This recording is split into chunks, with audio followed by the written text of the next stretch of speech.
नमस्कार दोस्तों, मेरे चैनल पे आपका स्वागत है। मैं लाती हूँ आपके लिए देश विदेश की हिंदी और उर्दू जगत की कुछ सुनी, कुछ अनसुनी बेहतरीन कहानियाँ अपने अंदाज में और सटीक उच्चारण में। मेरा एक छोटा सा लक्ष्य है 1000 सब्सक्राइबर्स का, तो कृपया मेरे प्रयास में मेरी सहायता करें और मेरे चैनल को सब्सक्राइब ज़रूर करें। साहित्य की सेवा में मेरा प्रोत्साहन बढ़ाएं और मेरे वीडियोस को लाइक ज़रूर करें। आइए सुनते हैं महान लेखक प्रेमचंद की लिखी हास्य कहानी कानूनी कुमार। मिस्टर कानूनी कुमार एमएलए अपने ऑफिस में समाचार पत्रों, पत्रिकाओं और रिपोर्टों का एक ढेर लिए बैठे हैं। देश की चिंताओं से उनकी देह स्थूल हो गई है। सदैव देशोद्धार की फिक्र में पड़े रहते हैं। सामने पार्क है, उसमें कई लड़के खेल रहे हैं। कुछ पर्दे वाली स्त्रियां भी हैं। फेंसिंग के सामने बहुत से भिखमंगे बैठे हैं। एक चाय वाला एक वृक्ष के नीचे चाय बेच रहा है। कानूनी कुमार, आप ही आप। देश की दशा कितनी खराब होती चली जाती है। गवर्नमेंट कुछ नहीं करती, बस दावतें खाना और मौज उड़ाना उसका काम है। पार्क की ओर देखकर, आह, ये कोमल कुमार सिगरेट पी रहे हैं। शोक, महाशोक। कोई कुछ नहीं कहता, कोई इसको रोकने की कोशिश भी नहीं करता। तंबाकू कितनी जहरीली चीज है, बालकों को इससे कितनी हानि होती है, ये कोई नहीं जानता। तंबाकू की रिपोर्ट देखकर उफ, रोंगटे खड़े हो जाते हैं। जितने बालक अपराधी होते हैं, उनमें 75% सैकड़े सिगरेटबाज होते हैं। बड़ी भयंकर दशा है। हम क्या करें? लाख स्पीचें दो, कोई सुनता ही नहीं।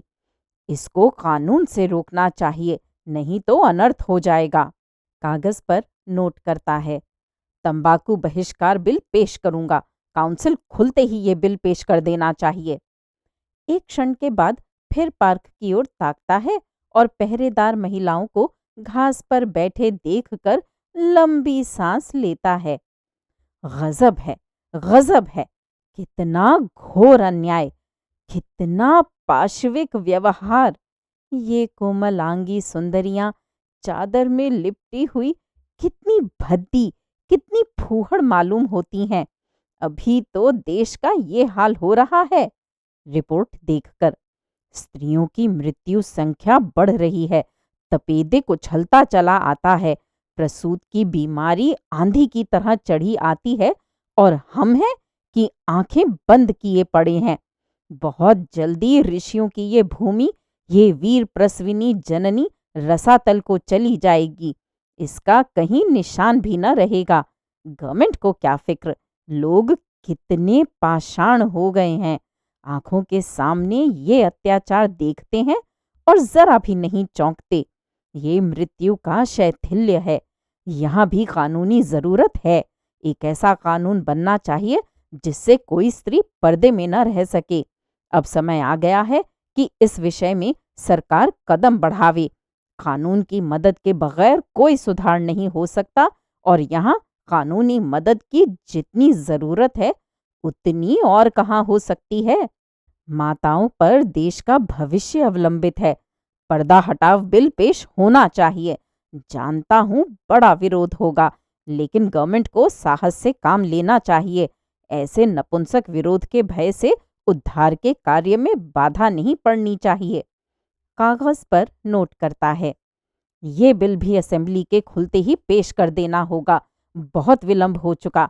अब विलंब की गुंजाइश नहीं है, वरना मरीज का अंत हो जाएगा। मसौदा बनाने लगता है। हेतु और उद्देश्य। सहसा एक भिक्षुक सामने आकर पुकारता है, जय हो सरकार की, लक्ष्मी फूले फलें। कानूनी, हट जाओ, तू सुअर कोई काम क्यों नहीं करता? भिक्षुक, बड़ा धर्म होगा सरकार, मारे भूख के आंखों तले अंधेरा। कानूनी, चुप रहो सुअर, हट जाओ सामने से, अभी निकल जाओ, बहुत दूर निकल जाओ।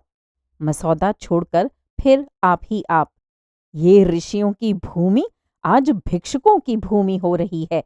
जहां देखिए वहां रेवड़ के रेवड़ और दल के दल भिखारी। ये गवर्नमेंट की लापरवाही की बरकत है। इंग्लैंड में कोई भिक्षुक भीख नहीं मांग सकता, पुलिस पकड़कर काल कोठरी में बंद कर दे। किसी सभ्य देश में इतने भिखमंगे नहीं हैं। ये पराधीन गुलाम भारत है, जहां ऐसी बातें इस 20वीं सदी में भी संभव हैं। उफ, कितनी शक्ति का अपव्यय हो रहा है। रिपोर्ट निकालकर, ओह, 50 लाख! 50 लाख आदमी केवल भिक्षा मांग कर गुजर करते हैं। और क्या ठीक है कि संख्या इसकी दुगनी ना हो? ये पेशा लिखाना कौन पसंद करता है? 1 करोड़ से कम भिखारी इस देश में नहीं है। ये तो भिखारियों की बात हुई जो द्वार द्वार झोली लिए घूमते हैं। इसके उपरांत टीकाधारी और जटाधारी समुदाय भी तो है, जिनकी संख्या कम से कम 2 करोड़ होगी। जिस देश में इतने हरामखोर मुफ्त का माल उड़ाने वाले, दूसरों की कमाई पर मोटे होने वाले प्राणी हो, उसकी दशा क्यों न इतनी हीन हो। आश्चर्य यही है कि अब तक ये देश जीवित कैसे है। नोट करता है, एक बिल की सख्त जरूरत है, तुरंत पेश करना चाहिए। नाम हो भिखमंगा बहिष्कार बिल। खूब जूतियां चलेंगी, धर्म के सूत्रधार खूब नाचेंगे, खूब गालियां देंगे, गवर्नमेंट भी कन्नी काटेगी। मगर सुधार का मार्ग तो कंटकाकीर्ण है ही। तीनों बिल मेरे ही नाम से हों, फिर देखिए कैसी खलबली मचती है। आवाज आती है, चाय गरम, चाय गरम। मगर ग्राहकों की संख्या बहुत कम है। कानूनी कुमार का ध्यान चाय वाले की ओर आकर्षित हो जाता है। कानूनी आप ही आप। चाय वाले की दुकान पर एक भी ग्राहक नहीं। कैसा मूर्ख देश है। इतनी बलवर्धक वस्तु और ग्राहक कोई नहीं। सभ्य देशों में पानी की जगह चाय पी जाती है। रिपोर्ट देखकर, इंग्लैंड में 5 करोड़ पाउंड की चाय पी जाती है। इंग्लैंड वाले मूर्ख नहीं हैं। उनका आज संसार पर आधिपत्य है। इसमें चाय का कितना बड़ा भाग है, कौन इसका अनुमान कर सकता है। यहाँ बेचारा चाय वाला खड़ा है और कोई उसके पास नहीं फटकता। चीन वाले चाय पी पी कर स्वाधीन हो गए, मगर हम चाय न पिएंगे। क्या अकल है। गवर्नमेंट का सारा दोष है। कीटों से भरे हुए दूध के लिए इतना शोर मचता है, मगर चाय को कोई नहीं पूछता, जो कीटों से खाली, उत्तेजक और पुष्टिकारक है। सारे देश की मति मारी गई है। नोट करता है, गवर्नमेंट से प्रश्न करना चाहिए। असेंबली खुलते ही प्रश्नों का तांता बांध दूंगा। प्रश्न, क्या गवर्नमेंट बताएगी कि गत 5 सालों में भारतवर्ष में चाय की खपत कितनी बढ़ी है और उसका सर्वसाधारण में प्रचार करने के लिए गवर्नमेंट ने क्या कदम लिए हैं? एक रमणी का प्रवेश, कटे हुए केश, आड़ी मांग, पारसी रेशमी साड़ी, कलाई पर घड़ी, आंखों पर ऐनक, पांव में ऊंची एड़ी का लेडी शू, हाथ में एक बटुआ लटकाए हुए, साड़ी में ब्रोच है, गले में मोतियों का हार। कानूनी हाथ बढ़ाकर, हेलो मिसेस बोज, आप खूब आई। कहिए, किधर की सैर हो रही है? अब की तो आलोक में आपकी कविता बड़ी सुंदर थी। मैं तो पढ़कर मस्त हो गया। इस नन्हे से हृदय में इतने भाव कहाँ से आ जाते हैं, मुझे आश्चर्य होता है। शब्द विन्यास की तो आप रानी हैं। ऐसे ऐसे चोट करने वाले भाव आपको कैसे सूझ जाते हैं? मिसेस बोज, दिल जलता है तो उसमें आपसे आप धुएं के बादल निकलते हैं। जब तक स्त्री समाज पर पुरुषों का अत्याचार रहेगा, ऐसे भावों की कमी न रहेगी। कानूनी, क्या इधर कोई नई बात हो गई? बोस, रोज ही तो होती रहती है। मेरे लिए डॉक्टर बोस की आज्ञा नहीं कि किसी से मिलने जाओ या कहीं सैर करने जाओ। अब की कैसी गर्मी पड़ी है कि सारा रक्त जल गया, पर मैं पहाड़ों पर न जा सकी। मुझसे ये अत्याचार, ये गुलामी नहीं सही जाती। कानूनी, डॉक्टर बोस खुद भी तो पहाड़ों पर नहीं गए।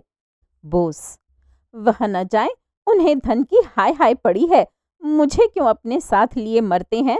वह क्लब में नहीं जाना चाहते, उनका समय रुपए उगलता है, मुझे क्यों रोकते हैं।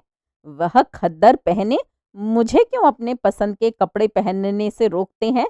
वह अपनी माता और भाइयों के गुलाम बने रहें, मुझे क्यों उनके साथ रो रो कर दिन काटने पर मजबूर करते हैं। मुझसे ये बर्दाश्त नहीं हो सकता। अमेरिका में एक कटु वचन कहने पर संबंध विच्छेद हो जाता है।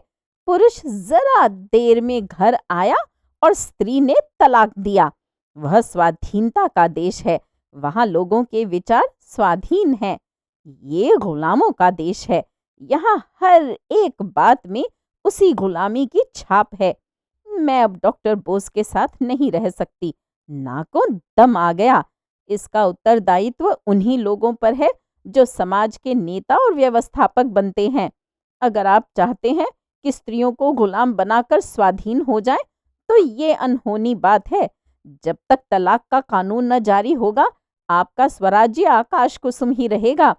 डॉक्टर बोस को आप जानते हैं, धर्म में उनकी कितनी श्रद्धा है। खप्त कहिए, मुझे धर्म के नाम से घृणा है। इसी धर्म ने स्त्री जाति को पुरुष की दासी बना दिया है। मेरा बस चले तो मैं सारे धर्म की पोथियों को उठाकर परनाले में फेंक दूं। मिसेस अय्यर का प्रवेश। गोरा रंग, ऊंचा कद, ऊंचा गाउन, गोई हांडी की सी टोपी, आंखों पर ऐनक, चेहरे पर पाउडर, गालों और ओठों पर सुर्ख पेंट, रेशमी जुराबें और ऊंची एड़ी के जूते। कानूनी हाथ बढ़ाकर, हेलो मिसेस अय्यर, आप खूब आई। कहिए, किधर की सैर हो रही है। आलोक में अब की आपका लेख अत्यंत सुंदर था, मैं तो पढ़कर दंग रह गया। मिसेस अय्यर मिसेस बोस की ओर मुस्कुराकर, दंग ही तो रह गए या कुछ किया भी। हम स्त्रियां अपना कलेजा निकाल कर रख दें, लेकिन पुरुषों का दिल न पसीजेगा। बोस, सत्य, बिल्कुल सत्य। अय्यर, मगर इस पुरुष राज का बहुत जल्द अंत हुआ जाता है। स्त्रियां अब कैद में नहीं रह सकती। मिस्टर अय्यर की सूरत मैं नहीं देखना चाहती। मिसेस बोस मुंह फेर लेती हैं। कानूनी मुस्कुराकर, मिस्टर अय्यर तो खूबसूरत आदमी हैं। लेडी अय्यर, उनकी सूरत उन्हें मुबारक रहे। मैं खूबसूरत पराधीनता नहीं चाहती, बदसूरत स्वाधीनता चाहती हूँ। वह मुझे अब की जबरदस्ती पहाड़ पर ले गए। वहां की शीत मुझसे नहीं सही जाती। कितना कहा कि मुझे मत ले जाओ, मगर किसी तरह न माने। मैं किसी के पीछे पीछे कुतिया की तरह नहीं चलना चाहती। मिसेस बोस उठकर खिड़की के पास चली जाती हैं। कानूनी, अब मुझे मालूम हो गया कि तलाक का बिल असेंबली में पेश करना पड़ेगा। अय्यर, खैर, आपको मालूम तो हुआ, मगर शायद क़यामत में। कानूनी, नहीं मिसेस अय्यर, अब की छुट्टियों के बाद ही ये बिल पेश होगा और धूमधाम के साथ पेश होगा। बेशक पुरुषों का अत्याचार बढ़ रहा है। जिस प्रथा का विरोध आप दोनों महिलाएं कर रही हैं, वह अवश्य हिंदू समाज के लिए घातक है। अगर हमें सभ्य बनना है, तो सभ्य देशों के पदचिन्हों पर चलना पड़ेगा। धर्म के ठेकेदार चिल्लपों मचाएंगे, कोई परवाह नहीं। उनकी खबर लेना आप दोनों महिलाओं का काम होगा, ऐसा बनाना कि मुंह न दिखा सकें। लेडी अय्यर, पेश की धन्यवाद देती हूँ। हाथ मिलाकर चली जाती हैं। मिसेस बोस खिड़की के पास से आकर, आज इसके घर में घी का चिराग जलेगा। यहाँ से सीधे बोस के पास गई होगी। मैं भी जाती हूँ। चली जाती है। कानूनी कुमार एक कानून की किताब उठाकर उसमें तलाक की व्यवस्था देखने लगता है कि मिस्टर आचार्य आते हैं। मुंह साफ, एक आंख पर ऐनक, खाली आधी बांह का शर्ट, निक्कर, ऊनी मोजे, लंबे बूट, पीछे एक टेरियर कुत्ता भी है। कानूनी, हेलो मिस्टर आचार्य, आप खूब आए। आज किधर की सैर हो रही है। होटल का क्या हाल है। आचार्य, कुत्ते की मौत मर रहा हूँ। इतना बढ़िया भोजन, इतना साफ सुथरा मकान, ऐसी रोशनी, इतना आराम, फिर भी मेहमानों का दुर्भिक्ष। समझ में नहीं आता अब कितना खर्च घटाऊं। इन दामों अलग घर में मोटा खाना भी नसीब नहीं हो सकता। उस पर सारे जमाने की झंझट, कभी नौकर का रोना, कभी दूध वाले का रोना, कभी धोबी का रोना, कभी मेहतर का रोना। यहाँ सारे जंजाल से मुक्ति हो जाती है, फिर भी आधे कमरे खाली पड़े हैं। कानूनी, ये तो आपने बुरी खबर सुनाई। आचार्य, पश्चिम में क्यों इतना सुख और शांति है? क्यों इतना प्रकाश और धन है? क्यों इतनी स्वाधीनता और बल है? इन्हीं होटलों के प्रसाद से। होटल पश्चिमी गौरव का मुख्य अंग है, पश्चिमी सभ्यता का प्राण है। अगर आप भारत को उन्नति के शिखर पर देखना चाहते हैं तो होटल जीवन का प्रचार कीजिए। इसके सिवा दूसरा उपाय नहीं है। जब तक छोटी छोटी घरेलू चिंताओं से मुक्त न हो जाएंगे, आप उन्नति कर ही नहीं सकते। राजों रईसों को अलग घरों में रहने दीजिए, वह एक की जगह 10 खर्च कर सकते हैं। मध्यम श्रेणी वालों के लिए होटल के प्रचार में ही सब कुछ है। हम अपने सारे मेहमानों की फिक्र अपने सिर लेने को तैयार हैं, फिर भी जनता की आंखें नहीं खुलती। इन मूर्खों की आंखें उस वक्त तक न खुलेंगी जब तक कानून न बन जाए। कानूनी गंभीर भाव से, हाँ, मैं सोच रहा हूँ, जरूर कानून से मदद लेनी चाहिए। एक ऐसा कानून बन जाए कि जिन लोगों की आय 500 से कम हो, होटलों में रहें। क्यों? आचार्य, आप अगर ये कानून बनवा दें तो आने वाली संतान आपको अपना मुक्तिदाता समझेगी।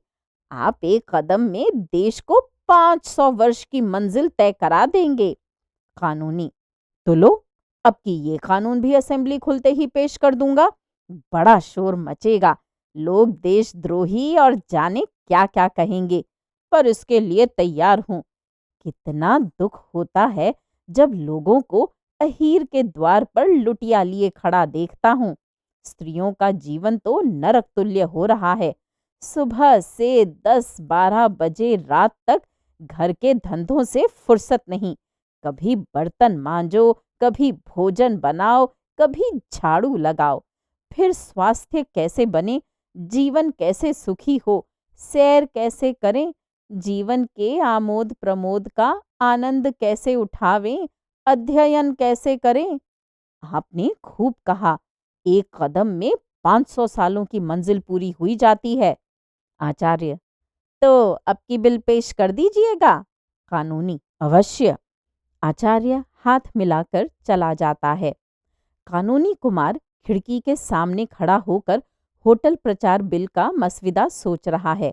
सहसा पार्क में एक स्त्री सामने से गुजरती है। उसकी गोद में एक बच्चा है। 2 बच्चे पीछे पीछे चल रहे हैं और उदर के उभार से मालूम होता है कि गर्भवती भी है। उसका कृश शरीर, पीला मुख और मंद गति देखकर अनुमान होता है कि उसका स्वास्थ्य बिगड़ा हुआ है और इस भार का वहन करना उसे कष्टप्रद है। कानूनी कुमार, आप ही आप, इस समाज का, इस देश का और इस जीवन का सत्यानाश हो, जहां रमणियों को केवल बच्चा जनने की मशीन समझा जाता है। इस बेचारी को जीवन का क्या सुख।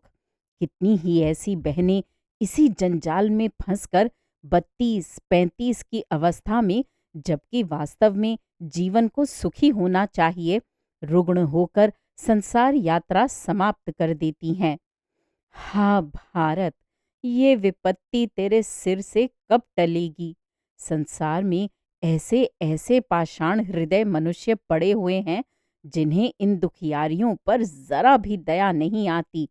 ऐसे अंधे, ऐसे पाषाण, ऐसे पाखंडी समाज को, जो स्त्री को अपनी वासनाओं की वेदी पर बलिदान करता है, कानून के सिवा और किस विधि से सचेत किया जाए?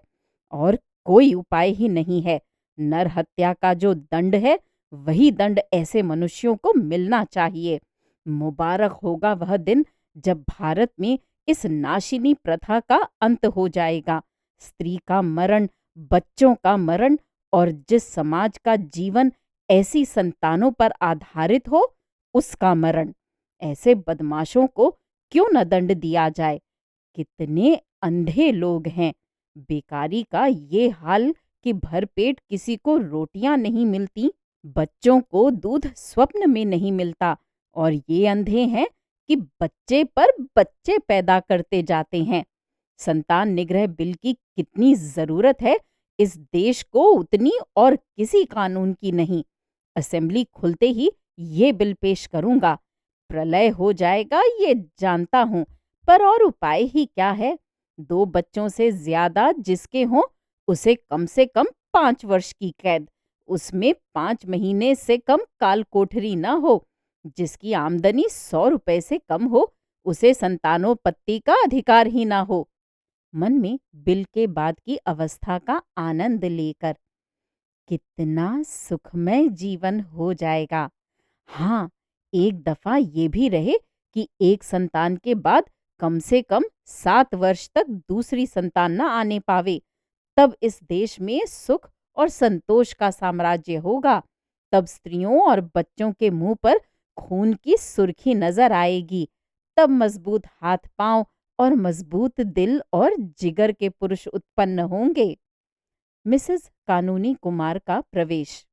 कानूनी कुमार जल्दी से रिपोर्टों और पत्रों को समेट लेता है और एक उपन्यास खोलकर बैठ जाता है।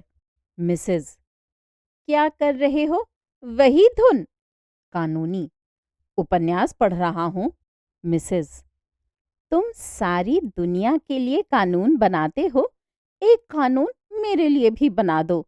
इससे देश का जितना बड़ा उपकार होगा, उतना और किसी कानून से न होगा। तुम्हारा नाम अमर हो जाएगा और घर घर तुम्हारी पूजा होगी। कानूनी, अगर तुम्हारा ख्याल है कि मैं नाम और यश के लिए देश की सेवा कर रहा हूं, तो मुझे यही कहना पड़ेगा कि तुमने मुझे रत्ती भर भी नहीं समझा। मिसेस, नाम के लिए काम कोई बुरा काम नहीं है। तुम्हें यश की आकांक्षा हो तो मैं उसकी निंदा न करूंगी, भूल कर भी नहीं। मैं तुम्हें एक ऐसी ही तदबीर बता दूंगी जिससे तुम्हें इतना यश मिलेगा कि तुम ऊब जाओगे। फूलों की इतनी वर्षा होगी कि तुम उसके नीचे दब जाओगे। गले में इतने हार पड़ेंगे कि तुम गर्दन सीधी न कर सकोगे। कानूनी उत्सुकता को छिपाकर, कोई मजाक की बात होगी। देखो मिन्नी, काम करने वाले आदमी के लिए इससे बड़ी दूसरी बाधा नहीं है कि उसके घर वाले उसके काम की निंदा करते हों। मैं तुम्हारे इस व्यवहार से निराश हो जाता हूँ।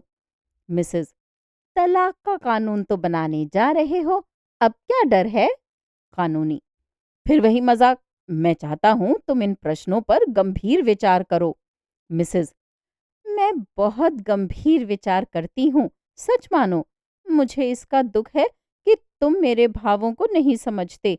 मैं इस वक्त तुमसे जो बात करने जा रही हूँ, उसे मैं देश की उन्नति के लिए आवश्यक ही नहीं, परम आवश्यक समझती हूँ। मुझे इसका पक्का विश्वास है।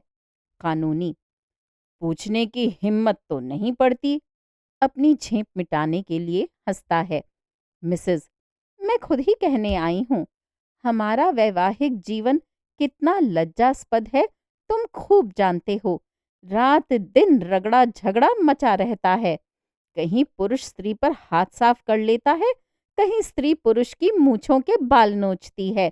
हमेशा एक न एक गुल खिला ही करता है। कहीं एक मुंह फुलाए बैठा है, कहीं दूसरा घर छोड़कर भाग जाने की धमकी दे रहा है। कारण जानते हो क्या है? कभी सोचा है? पुरुषों की रसिकता और कृपणता, यही दोनों ऐब मनुष्यों के जीवन को नरक तुल्य बनाए हुए हैं। जिधर देखो अशांति है, विद्रोह है, बाधा है। साल में लाखों हत्याएं इन्हीं बुराइयों के कारण हो जाती हैं। लाखों स्त्रियां पतित हो जाती हैं। पुरुष मद्य सेवन करने लगते हैं। ये बात है या नहीं? कानूनी, बहुत सी बुराइयां ऐसी हैं जिन्हें कानून नहीं रोक सकता। मिसेज कह कहा मारकर। अच्छा, क्या आप भी कानून की अक्षमता स्वीकार करते हैं? मैं ये नहीं समझती थी। मैं तो कानून को ईश्वर से ज्यादा सर्वव्यापी, सर्वशक्तिमान समझती हूँ। कानूनी। फिर तुमने मजाक शुरू किया। मिसेज, अच्छा लो, कान पकड़ती हूँ, अब न हंसूंगी। मैंने उन बुराइयों को रोकने का एक कानून सोचा है। उसका नाम होगा दंपत्ति सुख शांति बिल। उसकी दो मुख्य धाराएं होंगी और कानूनी बारीकियां तुम ठीक कर लेना। एक धारा होगी कि पुरुष अपनी आमदनी का आधा बिना कान पूंछ हिलाए स्त्री को दे दे। अगर न दे तो 5 साल कठिन कारावास और 5 महीने काल कोठरी। दूसरी धारा होगी 15 से 50 तक के पुरुष घर से बाहर न निकलने पावें। अगर कोई निकले तो 10 साल कारावास और 10 महीने काल कोठरी। बोलो, मंजूर है? कानूनी गंभीर होकर। असंभव, तुम प्रकृति को पलट देना चाहती हो। कोई पुरुष घर में कैदी बनकर रहना स्वीकार न करेगा। मिसेज, वह करेगा और उसका बाप करेगा। पुलिस डंडे के जोर से कराएगी। न करेगा तो चक्की पीसनी पड़ेगी। करेगा कैसे नहीं? अपनी स्त्री को घर की मुर्गी समझना और दूसरी स्त्रियों के पीछे दौड़ना क्या खाला जी का घर है? तुम अभी इस कानून को अस्वाभाविक समझते हो। मत घबराओ, स्त्रियों का अधिकार होने दो। ये पहला कानून न बन जावे तो कहना कि कोई कहता था। स्त्री एक एक पैसे के लिए तरसे और आप गुलछर्रे उड़ाएं। दिल लगी है? आधी आमदनी स्त्री को दे देनी पड़ेगी, जिसका उससे कोई हिसाब न पूछा जा सकेगा। कानूनी, तुम मानव समाज को मिट्टी का खिलौना समझती हो। मिसेज, कदापि नहीं। मैं यही समझती हूँ कि कानून सब कुछ कर सकता है, मनुष्य का स्वभाव भी बदल सकता है। कानूनी, कानून ये नहीं कर सकता। मिसेज, कर सकता है। कानूनी, नहीं कर सकता। मिसेज, कर सकता है। अगर वह जबरदस्ती लड़कों को स्कूल भेज सकता है, अगर वह जबरदस्ती विवाह की उम्र नियत कर सकता है, अगर वह जबरदस्ती बच्चों को टीका लगवा सकता है, तो वह जबरदस्ती पुरुषों को घर में बंद भी कर सकता है। उसकी आमदनी का आधा स्त्रियों को भी दिला सकता है। तुम कहोगे पुरुष को कष्ट होगा। जबरदस्ती जो काम कराया जाता है उसमें करने वाले को कष्ट होता है। तुम उस कष्ट का अनुभव नहीं करते, इसीलिए वह तुम्हें नहीं अखरता। मैं ये नहीं कहती कि सुधार जरूरी नहीं है। मैं भी शिक्षा का प्रचार चाहती हूँ। मैं भी बाल विवाह बंद करना चाहती हूँ। मैं भी चाहती हूँ कि बीमारियां न फैलें, लेकिन कानून बनाकर जबरदस्ती ये सुधार नहीं करना चाहती। लोगों में शिक्षा और जागृति फैलाओ, जिसमें कानूनी भय के बगैर वह सुधार आ जाए। आपसे कुर्सी तो छोड़ी जाती नहीं, घर से निकला जाता नहीं।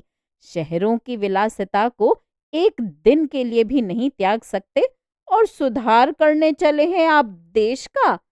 इस तरह सुधार न होगा। हाँ, पराधीनता की बेड़ी और भी कठोर हो जाएगी। मिसेस कुमार चली जाती हैं और कानूनी कुमार अव्यवस्थित चित्त सा कमरे में टहलने लगता है। श्रोताओं, अभी आप सुन रहे थे महान लेखक प्रेमचंद का लिखा नाटक कानूनी कुमार। उम्मीद है ये कहानियाँ आपको पसंद आ रही होंगी। मेरे चैनल पर आने के लिए और इन कहानियों को सुनने के लिए धन्यवाद।